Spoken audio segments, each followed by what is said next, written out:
할렐루야. 오늘은 양육에 대한 비전을 나누도록 하겠습니다. 그동안 여러 비전들을 나누었지만 지난주에 나누었던 이 소그룹에 대한 비전과 오늘 나눌 양육에 대한 비전이 가장 중요합니다. 이 소그룹과 양육이 가장 중요하다는 거예요. 왜 그럴까요? 교회의 예배 전통이나 프로그램들은 필요에 의해서 얼마든지 바꿀 수 있지만 소그룹과 양육은 그렇지 않기 때문이에요. 소그룹과 양육은 교회가 건강하게 세워지는 두 기둥과 같습니다. 두 기둥. 어떤 교회도 소그룹과 양육이 바로 세워지지 않으면 건강하지 못합니다. 양육은 말씀을 배우고 그것을 살아내는 훈련을 하는 거예요. 보통 우리 양육 생각하면 성경 공부하는 거로 생각하잖아요. 그리고 앉아서 강의 듣는 거로 서로 생각하잖아요. 아니에요. 말씀을 배우고 그것을 살아내는 훈련을 하는 게 양육이에요. 이런 양육을 하는 이유는 말씀을 살아내는 것이 그냥 되어지는 것이 아니기 때문이죠. 예를 들어서 예수님은 우리에게 내가 너희를 사랑한 것 같이 서로 사랑하라. 그리하면 세상이 너희가 내 제자인 줄 알리라 라고 분명히 말씀하셨잖아요. 이거 너무나 유명한 말씀이잖아요. 다 알잖아요. 문제는 이 말씀에 아멘은 해도 살아내는 것은 어렵다는 것입니다. 잘 안 된다는 거예요. 왜 그럴까요? 그렇게 살아내도록 양육받거나 훈련받지 못했기 때문이에요. 나만 챙기기도 바쁜 세상에 왜 서로 사랑해야 하는지, 그리고 어떻게 사랑해야 하는지 배우고 훈련받고 실천해봐야 한다는 것입니다. 그래야 그 말씀이 삶에서 열매를 맺는 거예요. 저는 신방하면서 누군가를 사랑하기 위해서 자기 자신을 스스로 양육하고 훈련하신 분을 만났어요. 남편이 일주일에 몇 번씩 술을 마시고 들어와서 막 주정을 부리는 거예요. 그러면 평소에도 사실은 보기 싫은 얼굴일 수도 있잖아요. 근데 이제 술까지 마시고 들어오면 정말 보기 싫겠죠. 그것도 십수년째, 수십 년째 그런 게 반복되면 얼마나 싫겠어요. 그런데 내가 어차피 이 남편하고 살아야 되는데 언제까지 이렇게 살아야 되나 생각하고 남편을 위해서 기도하기 시작했어요. 사랑하게 해달라고. 그리고 남편을 사랑하는 훈련을 스스로 하신 건데요. 그 성도님은 남편이 술 먹고 들어오면 남편을 화장실로 데리고 가셨대요. 왜 그랬을까요? 정신 차려라 하면서 이 차가운 물 바가지를 이렇게 쏟기 위해서일까요? 아닙니다. 이 남편에게 미리 준비한 이 따뜻한 물로 족욕을 시켜주기 위해서였어요. 처음에는 남편이 이 사람이 왜 이래 라는 표정으로 이렇게 바라보더래요. 하지만 그러든 말든 술 먹을 때마다 그렇게 했대요. 그리고 평소에도 최대한 남편을 사랑하고 섬기려고 노력을 하셨대요. 그리고 어느 날 남편에게 이렇게 고백했대요. 여보 사랑해요. 원래 부부끼리는 이런 말 하는 거 아니잖아요. 근데 이미 나이가 충분히 드신 이 성도님이 남편에게 이렇게 고백을 했어요. 그런데 그 말을 계속해서 듣던 남편이 어느 날 고백하더래요. 나도 사랑해. 투박한 어투로 그렇게 고백하더라는 거예요. 그리고 얼마 안 가서 술을 끊더래요. 이제 술로 자기를 채우지 않아도 되는 거예요. 아내의 사랑으로 충만해졌으니까. 몇십 년을 술주정 부리면서 자기를 괴롭히던 남편이었는데 남편을 사랑하는 법을 훈련하니까 연습하고 실천해 보니까 변화가 일어난 것이죠. 바로 이것이 양육과 훈련의 힘입니다. 양육이 없으면 어떤 마음이 생기더라도 우리 안에 어떤 마음이 생기더라도 훈련이 안 되어 있기 때문에 금방 사그라질 수 있어요. 그러면 수십 년 교회 다녀도 항상 같은 자리에 맴도는 신앙생활을 할 수 있습니다. 물론 봉사나 헌신으로도 신앙이 성장해요. 하지만 봉사나 헌신은 신앙생활의 기초가 아닙니다. 그것은 신앙생활의 열매예요. 기초는 말씀으로 양육을 받는 거예요. 말씀 양육 없이 봉사만 열심히 하면 어떤 결과가 생길 수 있을까요? 시험에 들거나 고난이 생길 때 금방 무너질 수 있어요. 제가 신방하면서 심심치 않게 들었던 말이 뭔지 아세요? 내 자녀가 주일학교 교사도 열심히 하고 찬양도 했다는 거예요. 찬양대도 했다는 거예요. 그런데 지금은 안 나온다는 거예요. 왜 그럴까요? 말씀으로 양육받지 않았기 때문이에요. 기초가 안 되어 있는 상태에서 봉사만 하니까 코로나 같은 계기가 생기면 쉽게 무너지는 것입니다. 자기를 붙들어줄 말씀과 경건의 습관이 없기 때문이에요. 따라서 교회에서 양육은 선택사항이 아닙니다. 다른 프로그램이나 예배 전통처럼 뭐 해도 되고 말아도 되는 그런 게 아니에요. 양육은 시간이 걸리더라도 전교인이 다 받아야 합니다. 신앙 성장에는 너나 할 것이 없잖아요. 나는 이만하면 됐으니까 너나 받아. 이게 아닙니다. 신앙생활에 있어서 나는 이만하면 됐다 하는 것은 없습니다. 바울은 고린도전서 10장에서 누구든 선줄로 생각하는 자는 넘어질까 조심하라 라고 분명히 말했어요. 그러니 우리 교회에서 양육이 시작되면 적극적으로 신청하셔서 신앙의 기초를 세워가시길 간절히 소망합니다. 그렇다면 양육은 무엇일까요? 그냥 그룹으로 모여서 성경 공부하는 시간일까요? 그렇지 않습니다. 오늘 본문은 양육을 두 가지로 말하고 있어요. 첫 번째는 양육은 전인적으로 예수님을 닮는 과정이에요. 전인적으로 예수님을 닮는 과정. 전인적이라는 말은 인격의 3요소인 지식, 감정, 의지가 다 움직이는 걸 말해요.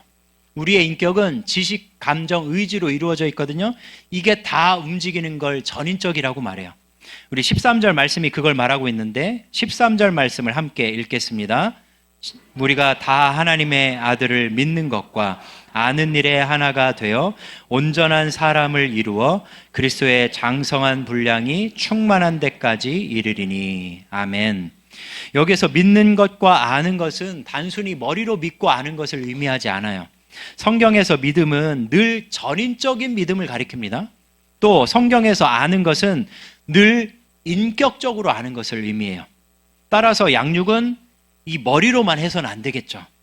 한국교회 한창 제자훈련 바람이 불었을 때 어떤 분들은 이렇게 말했어요. 제자훈련하면 성도들이 머리만 커서 안 돼. 움직이지 않고 머리로 판단하기만 해. 골치 아파. 이렇게 말하는 목사님들이 있었어요. 어떻게 생각하세요? 그럴 수 있습니다. 정말 제자훈련을 머리로만 하면 다들 머리만 커진 상태로 앉아 있을 수 있어요. 앉아서 감나라 배나라는 잘하는데 정작 가슴은 메마르고 몸은 안 움직일 수 있다는 거예요. 저도 그랬습니다. 제가 한창 신학 책들을 막 섭렵한 적이 있었어요. 신대원 3년을 마치고 나왔는데 신대원 3년에서 배운 신학은 아주 기초에 불과하거든요. 그러니까 제 머리가 텅텅 비어있다는 걸 어느 순간 느낀 거예요. 그래서 책들을 읽기 시작하는데 정말 마치 신세계에 들어간 것 같은 그런 느낌이었어요.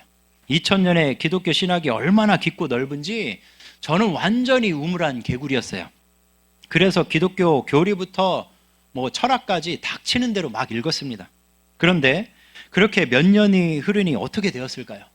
안 그래도 제 머리가 좀 크잖아요. 근데 이 머리가 더 커진 거예요. 머리가 더 커졌어요. 그래서 웬만한 설교들은 귀에 들어오지가 않는 거예요. 아이고 뭐 저렇게 설교해서 뭐 되겠나? 앉아서 이런저런 것들 판단만 하고 있었던 거예요. 그러니 가슴은 메마를 수밖에 없죠. 따라서 양육은 머리로만 하면 안 됩니다. 다시 13절을 보세요. 하나님의 아들을 믿는 것과 아는 일에 하나가 되어 온전한 사람을 이루라고 말하죠. 여기에서 온전함은 지식의 온전함이 아니라 예수님을 닮는 성숙을 말해요. 예수님을 닮는 성숙함을 말해요. 예수님을 생각해 보세요. 예수님은 가만히 앉아서 진리만 가르치신 분이 아니시죠. 하루 종일 돌아다니시면서 사람들과 교제하고 그들을 고치셨어요. 그분의 머리는 진리로 가득했고 그분의 가슴은 사랑으로 충만했고 그분의 몸은 누구에게나 다가갔습니다. 이런 예수님을 닮아가는 것이 바로 양육이라는 거예요. 그래서 우리 교회는 내년 봄부터 전인적인 양육을 할 것입니다. 전인적 양육을 할 거예요. 전인적 양육은 대략 1년 과정이 될 거고요. 1년 동안 총 4단계, 4단계의 과정으로 진행될 예정입니다. 가령 1단계는 기본신앙생활 과정, 기도는 어떻게 해야 되는지, 말씀을 어떻게 묵상해야 되는지 이런 것들. 2단계는 기본교리 과정, 하나님은 누구신지, 교회는 무엇인지, 죄란 무엇인지. 3단계는 기독교 세계관 과정, 내가 어떤 해석의 틀로 세상을 바라보고 내 인생을 바라보며 살아야 하는지. 4단계는 소그룹 리더십 과정, 대략 이런 식으로 진행될 것 같아요. 그리고 중간에 회복 수양회라고 해서 자기 죄를 토설하고 심령이 회복되는 수양회를 1박 2일로 가졌으면 좋겠습니다. 교회에서 하지 말고 밖에 나가서 이 세상과 좀 차단된 채로 1박 2일 동안 정말 하나님을 진하게 만나보자고요. 내 죄를 토설하고 하나님께 간구하면서 하나님을 인격적으로 경험하는 시간들을 가졌으면 좋겠어요. 중요한 것은 이 모든 단계에서 양육은 강의로만 이루어지지 않는다는 거예요. 앞만 보고 앉아서 강의를 듣는 것이야말로 머리만 커지는 양육입니다. 제가 장담하건대 그걸로는 어떤 변화도 일어나지 않습니다. 우리가 진짜 예수님을 닮으려면 우리의 지정의가 다 움직여야 돼요. 먼저 머리를 움직이기 위해서 강의를 들어야겠죠. 강의를 듣고 나면 감정을 움직이기 위해서 나눔을 할 거예요. 나눔은 소그룹으로 할 것입니다. 그 소그룹에서 배운 것을 자기 삶에 적용하면서 자기 감정도 나누고 내가 그렇게 살아내야겠구나 하는 열망을 가슴속에 불러일으키는 거죠. 그런 다음 가만히 있으면 여전히 아무것도 아닙니다. 말씀은 살아내야 열매가 맺혀요.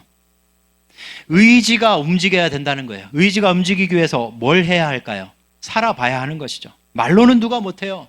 말하는 대로 살아봐야죠. 그래서 그 주의 양육이 끝나면 자기가 적용한 것을 실천해 볼 거예요. 이렇게 우리 교회 양육은 지정의가 모두 건드려지는 전인적 양육이 될 것입니다. 부디 우리 교회 양육 과정이 잘 준비되어서 예수님을 전인적으로 담는 우리 모두가 되길 간절히 소망합니다. 두 번째로 양육은 범사에 예수님을 담는 과정이에요. 범사에 예수님을 담는 과정. 15절을 함께 읽겠습니다. 15절입니다. 시작. 오직 사랑 안에서 참된 것을 하여 범사에 그에게까지 자랄지라. 그는 머리니 곧 그리스도라. 아멘. 이 말씀에 의하면 우리는 머리 대신 예수님처럼 자라가야 하죠. 그런데 어디에서 그렇게 자라가라고 말씀하고 있나요? 범사에. 삶의 모든 영역에서 예수님을 닮아가래요. 성경은 우리 삶의 영역인 경제, 정치, 가정, 언어, 문화에 대해서 분명히 가르치고 있습니다. 따라서 양육은 교회 영역에만 머무르면 안 됩니다. 90년대부터 2000년대까지 한국교회에 이 제자훈련과 셀 목회 바람이 불었잖아요. 근데 한 가지 아쉬운 점이 있었어요. 그게 뭔지 아세요? 너무 교회 안에 일꾼만 세우기 위해서 양육을 했다는 거예요. 양육의 내용들은 다 훌륭했어요. 기독교 교리, 아까 제가 말씀드린 기본 신앙생활, 소그룹, 리더십 이런 것들. 대부분의 양육 교재들은 이런 내용으로 구성이 되어 있어요. 그런데 저는 그런 교재들을 볼 때마다 두 가지가 아쉬웠어요. 하나는 아까 말씀드린 전인을 건드리지 못하는 경향이 있었고요. 다른 하나는 삶을 건드리지 못하는 경향이 있더라는 거예요. 제 설교를 유심히 들으신 분들은 제가 종종 이런 표현을 쓰신 걸 기억하실 거예요. 우리가 교회 나와서 예배드리고 봉사하는 시간은 일주일에 몇 시간 되지 않습니다. 제가 이런 말 종종 했잖아요. 우리는 대부분의 시간을 어디에서 뭘 하며 보내나요? 우리는 가정과 직장에서 경제활동을 하거나 문화활동하면서 보냅니다. 그런데 왜 한국교회는 가정과 직장에서 그리스도인으로 어떻게 살아야 하는지를 가르치지 않았을까요? 일단 그게 중요하다는 생각을 해본 적이 별로 없었던 거예요. 성도님들을 교회에 봉사시키고 헌신시키기도 바빴기 때문이죠. 성도님들의 잘못이 아닙니다. 목사들의 잘못이에요. 무엇보다 삶의 주요 영역인 돈과 재물에 대해서, 직장 생활과 가정 생활에 대해서, 정치와 문화에 대해서 가르치는 것은 별로 도움이 안 될 수 있어요. 무엇에 도움이 안 될 수 있을까요? 교회의 양적 성장에. 교회가 양적으로 성장하려면 전도하고 봉사시키는 것에 집중해야죠. 그러다 보니 한국교회 성도들은 뭐가 약해졌을까요? 삶이 약해진 거예요. 교회에서는 충성 봉사하지만 삶은 세상 사람들과 분간이 안 되는 성도를 한국교회가 양산했다는 거예요. 성도님들이 아니라 한국교회 목사들이. 그래서 우리 교회의 양육은 좀 달랐으면 좋겠습니다. 우리 교회는 삶의 주요 영역들을 건드리고 실천해보는 양육을 할 거예요. 이거 정말 어려운 것입니다. 시중에 나온 양육교재에는 삶을 건드리는 과정이 거의 없기 때문이에요. 별로 없어요. 어쩌면 제가 직접 교재를 한 권 정도는 만들어야 될지도 모르겠어요. 이번 여름부터 준비할 건데 지금 생각하면 막 깝깝합니다. 이거 도저히 뭐 어떻게 해야 되나. 하지만 우리 교회는 했으면 좋겠습니다. 아니, 할 것입니다. 우리 주님은 우리의 영혼과 몸만 구속하신 게 아니에요. 우리 주님은 우리의 몸과 영혼만 구속하셔서 지금 죽으면 천국으로 데려가시거나 내 영혼을, 아니면 지금 재림하셔서 내 몸을 부활시키셔서 천국을 누리게 하시거나, 그것만을 위해서 우리를 구속하신 게 아니라는 거예요. 우리 주님은 우리 삶의 모든 영역도 구속하셨습니다. 우리의 삶도 구속하셨다는 거예요. 생각해야 돼요. 고민해야 돼요. 만약 주님이 우리의 영혼만 구원하시기 위해서, 우리의 몸만 구원하시기 위해서 구속하셨다면 우리는 왜 대부분의 삶을 우리 가정과 직장에서 그렇게 힘들게 살아야만 할까요? 이거에 대한 고민이 있어야죠. 도대체 나는 대부분의 삶을 왜 거기서 힘들게만 살아야 될까? 그런데 주님이 그 삶을 구속하셨어요.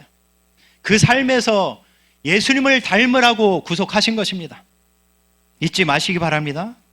우리 주님은 우리가 사는 삶의 모든 영역에서 주님을 닮길 원하셔요. 부디 우리 교회의 양육 과정이 잘 준비되어서 범사의 예수님을 닮아가는 우리가 되길 간절히 소망합니다. 마지막으로 제가 강조드리고 싶은 것은 이거예요. 내년 봄부터 시작될 양육 4단계는 시작에 불과하다는 거예요. 시작에 불과해요. 그것은 기본 중에 기본입니다. 4단계를 1년 동안 마치면 우리 신앙의 수준이 갑자기 1에서 10으로 올라가는 것이 아닙니다. 그런 경우는 제가 본 적이 없습니다. 오히려 양육 4단계는 기본을 닦는 거예요. 그것에서부터 우리의 신앙이 시작된다고 봐도 과언이 아닙니다. 신앙 성장은 교회 등록하면 봉사하는 것에서부터 시작하는 게 아니에요. 오해하진 마세요. 교회 봉사들을 제가 무시하는 게 아닙니다. 다만 양육과 훈련도 없이 봉사만 하면 아까 제가 말씀드린 것처럼 어느 순간 그들의 얼굴이 안 보일 거예요. 어느 순간 그들의 얼굴이 안 보일 거예요. 그것만으로 신앙이 성장하거나 유지되는 것이 아니기 때문이죠. 그러니 지금까지 교회를 얼마나 다녔든, 무슨 봉사를 얼마나 하셨든 내년 봄부터 시작될 양육에 참여하시길 바랍니다. 내 신앙을 기본부터 닦아야겠다는 마음으로 참여하시라는 거예요. 잊지 않으셨으면 좋겠어요. 우리 신앙의 수준은 우리가 예수님을 얼마나 닮았느냐로 증명이 돼요. 전인적으로 범사에 얼마나 예수님을 닮았느냐가 우리 신앙의 수준이라는 거예요. 내가 몇십 년 교회 다녔다, 내가 뭐 헌금을 이만큼 했다, 이거 아니에요. 갈라디아서 5장에서 말하는 성령의 9가지 열매 기억하시죠? 사랑, 희락, 화평, 오래 참음, 자비, 양성, 충성, 온유, 절제. 이게 성령의 열매예요. 이 열매들은 우리 신앙의 수준을 보여주는 열매들이에요. 그런데 이 열매들이 다 뭔지 아세요? 성품의 열매예요. 예수님을 닮은 성품의 열매예요. 신앙이 성장하면 성장할수록, 성숙할수록 이 성품의 열매들이 나타난다는 거예요. 신앙의 수준은 예수님의 성품을 얼마나 닮았느냐로 판가름되는 것입니다. 어떻게 생각하세요? 이렇게 따져보면 우리의 신앙은 한참 멀지 않았나요? 제가 그렇습니다. 저는 예수님을 닮는 게 100이라고 치면, 예수님을 온전히 닮는 게 100이라고 치면 저는 제가 저를 객관적으로 봤을 때 한 10도 안 되는 것 같아요. 그래서 저는 기도하려고 눈만 감으면 주님, 제가 주님을 닮은 목사가 되게 해주세요 라고 기도 많이 해요. 그리고 누군가가, 예전에도 한 후배 목사가 와서 목사님은 어떤 목회를 꿈꾸세요? 라고 물어보더라고요.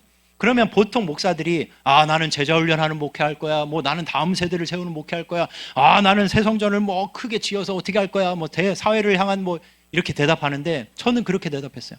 나는 예수님 닮은 목사가 되고 싶어. 예수님처럼만 하면 되니까. 그래서 저는 눈만 감으면 예수님 닮은 목사 되게 해주세요, 예수님처럼 성도님들 섬기고 가르치게 해주세요 라고 기도를 해요. 성도님들은 지금까지 신앙생활을 뭐라고 정의하면서 사셨는지 모르겠어요. 이제는 좀 생각을 바꾸셨으면 좋겠습니다. 오늘 말씀처럼 그리스도의 장성한 분량이 충만한 데까지 이르는 것, 우리의 머리이신 예수님에게까지 자라는 것, 예수님을 닮아가는 것, 이것이 신앙생활입니다. 아멘이십니까? 저는 제 아버지가 제자훈련 목회를 하셨기 때문에 잘 알아요. 제자훈련 목회를 하셨거든요. 그래서 잘합니다. 목사가 강단에서 예수님을 닮기 위해 양육받아야 된다고, 훈련받아야 된다고 외치면요, 어떤 성도님들은 전혀 관심이 없다는 걸요.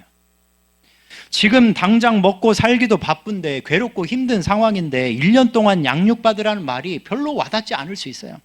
하지만 그러니까 양육받고 훈련받으시라는 것입니다.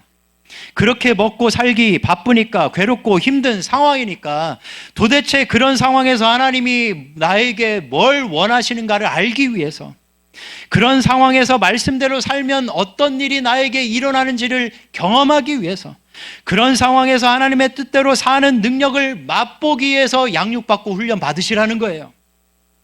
목사는 성도에게 돈 많이 벌고 성공하는 법을 가르쳐주는 사람이 아닙니다. 목사는 우리를 위해 죽으신 예수님을 닮는 법을 가르쳐주는 사람입니다. 그러니 저를 이 교회 담임 목사로 뽑으신 이상 저와 함께하는 동안은 양육받고 훈련받으시길 간절히 소망합니다. 반드시 경험하시게 될 거예요. 양육받고 훈련받으면 반드시 경험하시게 될 거예요. 전혀 다른 신앙 세계가 있다는 걸, 전혀 다른 신앙의 세계가 있다는 걸 반드시 경험하시게 될 거예요. 그러니 꼭 양육받고 훈련받으시길 간절히 소망합니다. 이제 찬양하고 기도하는 시간을 갖도록 하겠습니다. 이 찬양 잘 아시죠? 이 찬양은 우리의 진심을 물어보는 찬양이에요. 그리고 하나님 여기 계시니까 우리가 찬양할 때 무슨 마음으로 부르는지 보실 거예요. 우리의 진심을 드렸으면 좋겠습니다. 예수님 닮기 원합니다. 신자 되기 원합니다. 신자 되기 원합니다. 신자 되기 원합니다. 진심으로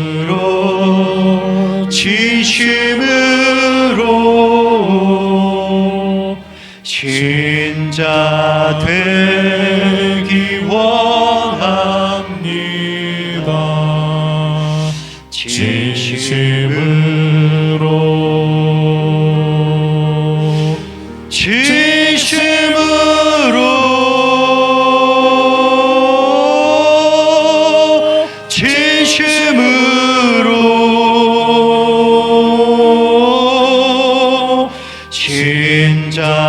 되기 원합니다. 진심으로 예수 닮기 원합니다. 예수 닮기 원합니다. 진심으로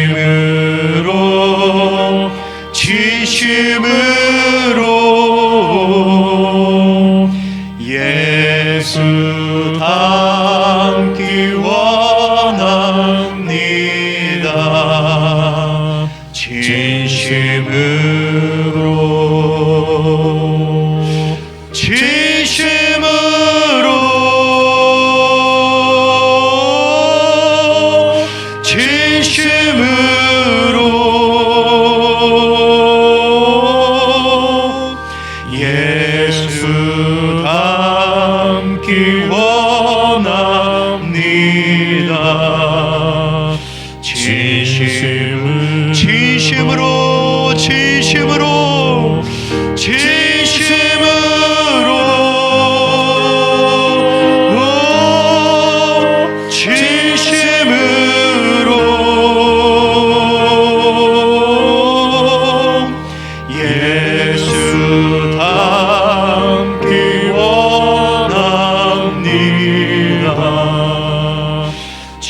이 시간 기도할 때 저는 담임 목사로서 알고 싶습니다.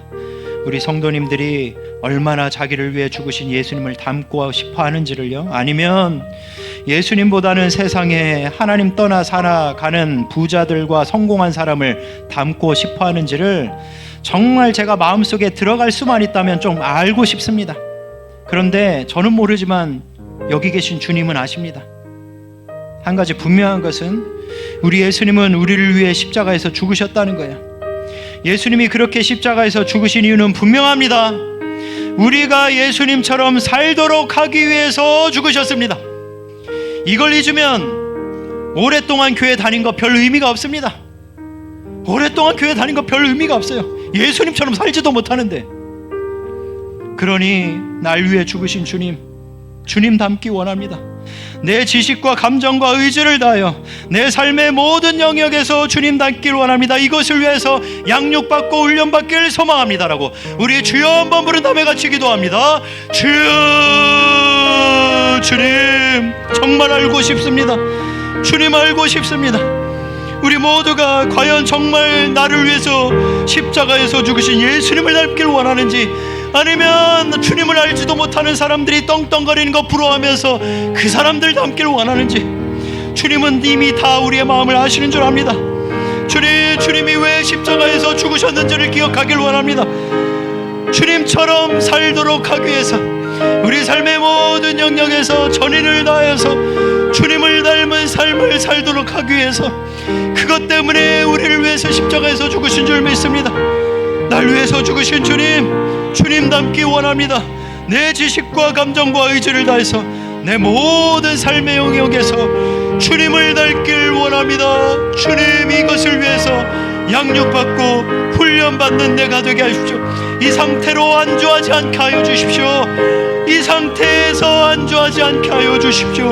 안일한 신앙생활 하지 않게 하여 주시옵소서. 주님, 은혜를 베풀어 주시옵소서. 주님, 은혜를 베풀어 주시옵소서. 주님, 은혜를 베풀어 주십시오. 주님 우리의 진심을 보셨습니다. 그러니 주님, 양육받고 훈련받게 하여 주십시오. 주님이 왜 십자가에서 죽으셨는지를 기억하고, 주님이 내 삶의 모든 영역에서 전인을 다해 전인적으로 주님을 닮아가도록 하기 위해서 죽으셨음을 기억하고, 그것을 위해서 양육받고 훈련받는 우리들 되게 하여 주시옵소서. 그래서 우리의 신앙의 수준이, 신앙의 성장이 날마다 이루어지게 하여 주시옵소서. 함께 하시고 축복하실 줄 믿사오며 예수님의 이름으로 기도드리옵나이다. 아멘.